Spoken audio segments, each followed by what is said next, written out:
afternoon when I post this actually.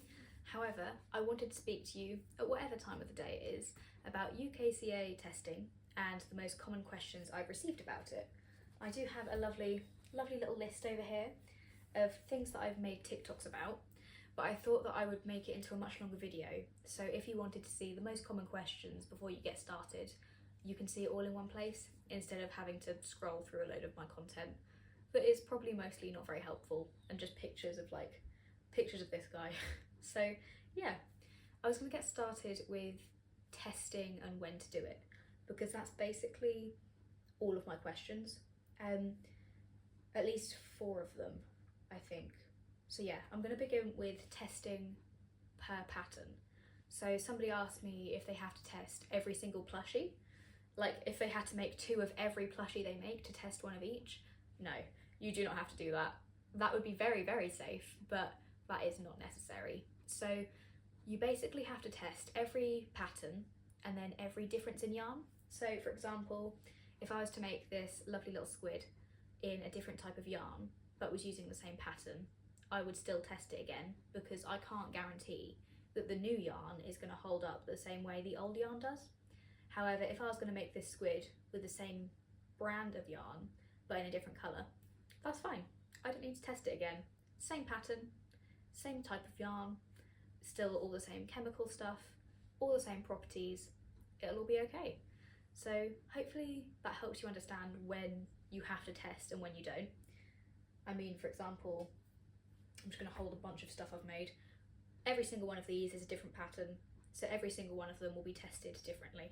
Or not differently, but every single one will need its own test. However, these guys are the same, they just have different spines, so I only need to test 1. So yeah, that is when you have to test when it comes to patterns and yarn. I was also asked about testing for one-off commissions. So recently I made a baby goblin, really cute by the way. If you haven't seen it, I'd love if you went to my TikTok and had a little look. He's very cute.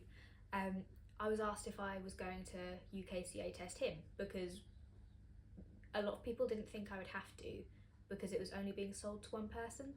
And I know that he's not a child, he's an adult collector, he wanted a goblin, that's fine. However, because it is still technically on the UK market, even if it's only on the market to 1 person, I'm going to go on the idea that yes, I have to test it, so I have tested it now. The only thing I haven't done is the flammability test. So luckily, he was just under 15 centimetres, so I did the flammability test on some just little balls, like logs of yarn, so I could confirm that the yarn wasn't going to be a danger. But yeah, you do have to test for one-off commissions, as far as I'm aware. I haven't found much information about it, so if anybody else knows more than me, please do let me know. But as far as I'm aware, yes, test for anything that you're selling, even if it's being sold just to 1 person. I've also been asked about gifts. Do I have to test crochet gifts if it's for a child, if it's for an adult, whatever? Do I have to test something if I'm giving it as a gift and not taking money in exchange for it?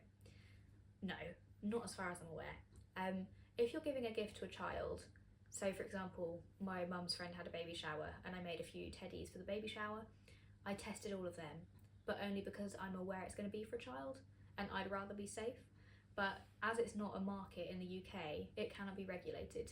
So you giving gifts to whoever you want, that's not a regulated market. That is just you doing what you want. So no, you do not have to test if you don't want to. If you feel like it, it's probably a good idea. However, testing is quite tedious and long. So if you're not selling, it's not a big deal if you don't do it. And I will say I don't think I test anything I give to my friends. Not really anyway. There are some things that have already been tested because I sell them, like my little dinosaurs. So I know they are safe anyway. But if I make something as a one-off commission for a friend sort of thing, I say commission loosely. Obviously they've just asked me to make something and I've gone, okay, and made it. So for things like that, you don't necessarily have to test. Now there is one other question I'm pretty sure about when to test. That's the one. Oh, this worried me so much. So I was asked if you have to test plushies if you're selling online, / on Etsy, both sort of things. Yes, please test everything if you're selling online. I only sell online at the moment.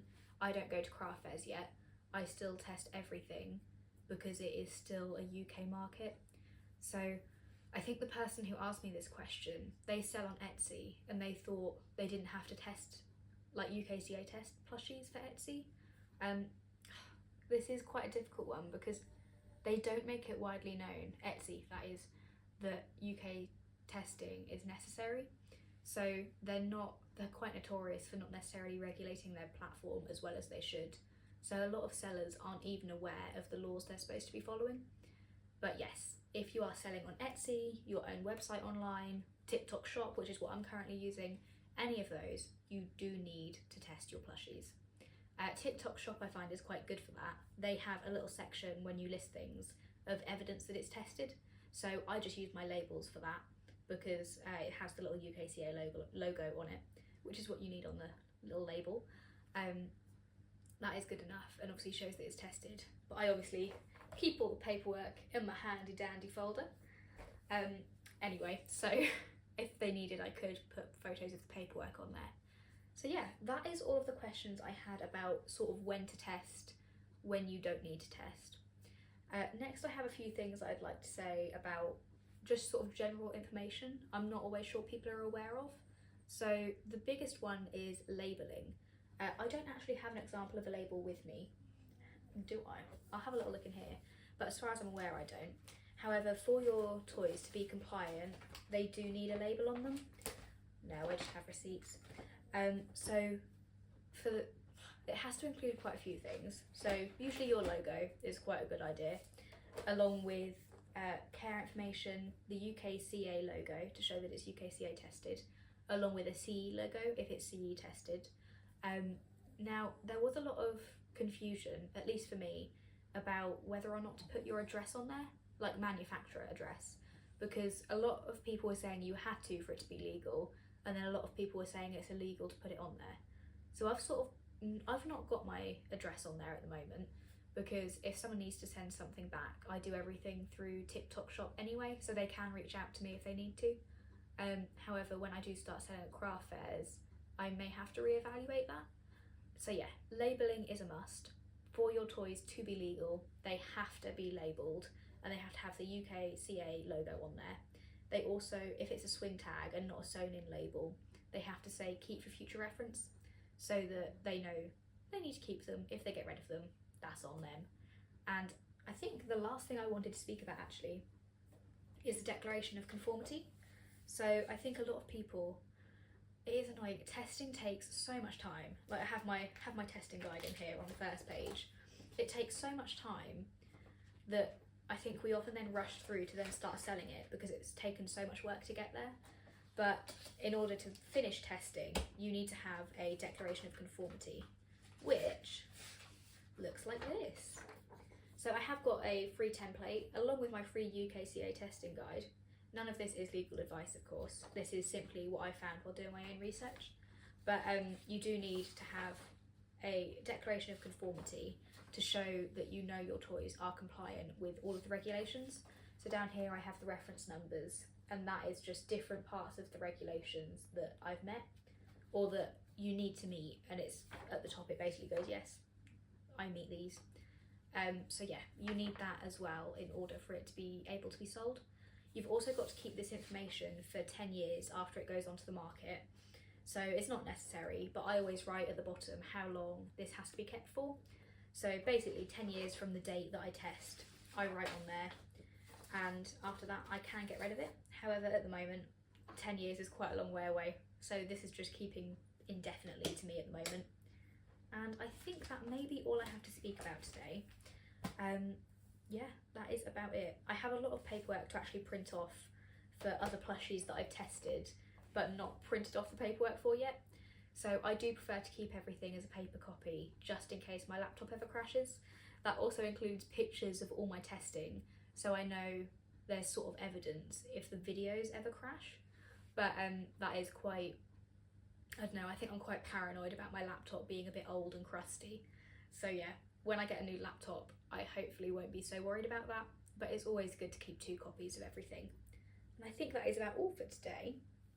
If you have any other questions about testing or anything else to do with crochet, to be honest, I'm more than happy to answer. I'll answer on TikTok, and if there's enough questions, I'll answer in a more long form video on here. That is about it. If you would like to support me, please give me a like or subscribe, and especially comment. If you'd like to comment, I would love that. If you'd like to comment a lovely little ball of yarn so I know you've got this far, that would be lovely, because I don't really know how many people watch my videos to the end. So yeah, if you comment a ball of yarn, I'll know. And that is about it. I hope you have a lovely rest of your day. I hope you have a lot of luck on your UKCA testing journey, as it is quite tedious, and I will see you next time. Goodbye.